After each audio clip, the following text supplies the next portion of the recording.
Ano ang pambansang laro ng Pilipinas? Sepak takraw po. Mali. Sipa. Mali. Ano yun? Table tennis? Mali. Basket? Mali. Ernest po. Tama.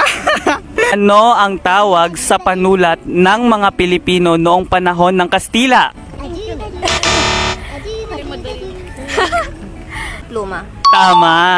Sino ang bayaning Pilipino na kilala sa tawag na Goyo na bayani ng Tirad Pass? Lalo ko yun is Paula Abilino. Ano? Andres? Bonifacio? Mali. Kakampi siya na ni Andres, ni General Luna yun eh. Juan Luna. Mali. Gregorio del Pilar. Tama.